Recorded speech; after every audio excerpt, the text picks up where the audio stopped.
First of all, thank you for your very powerful and obviously very personal testimony just a few moments ago. I wonder if you could take this moment to, all the Rhode Islanders who are listening, there is a significant body of Rhode Islanders who believe that a disease with a sub or around 1% fatality rate, that all of this represents an overreaction, that the limitations being placed on business are far worse than the impacts of the disease. I'm sure you hear that in your professional life every day, anecdotally. What do you say to them? I say I wish that they could see what we see every day. I wish that they could spend 10 hours in the emergency department diagnosing people with this disease, trying to save the life of people with disease, trying to treat a disease for which there is no cure, and feel how futile and helpless that is. I wish that they could feel what it's like to tell someone they have COVID-19. I wish that they could feel what it's like to have to call a family member on their own personal cell phone and say, I think your mom only has a couple more minutes left. Do you want to see her before she dies? And hold your cell phone up in the room. I think if you could live this, a 1% fatality rate is far too high. You know, we have done drastic things in this country for far lower fatality rates.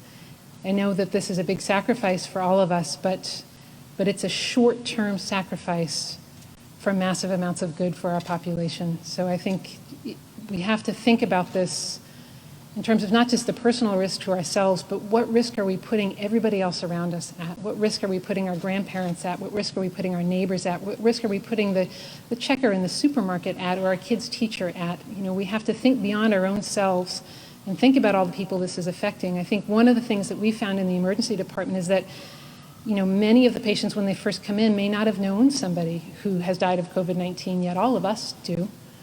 But once you know and once you hear these stories and once it becomes personal, that less than 1% fatality rate becomes far too high. So. Has enough attention been paid to the non-fatal after effects of the disease, whether it be in the general media or even from state government?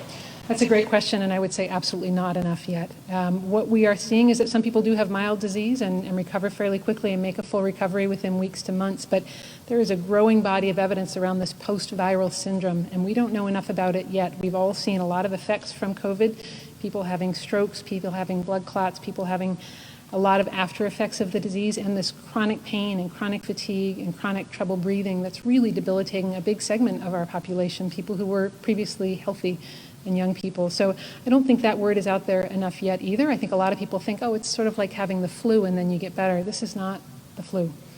This is a different thing, and we don't know yet what determines whether you are one of the lucky ones who gets to get totally better within days to weeks to months, or whether you are one of the ones who will get actually sick and chronically sick from this. And we also don't have enough evidence yet, because the pandemic is still so young, about how long this will last. This may be a lifelong syndrome that people are living with that's completely debilitated.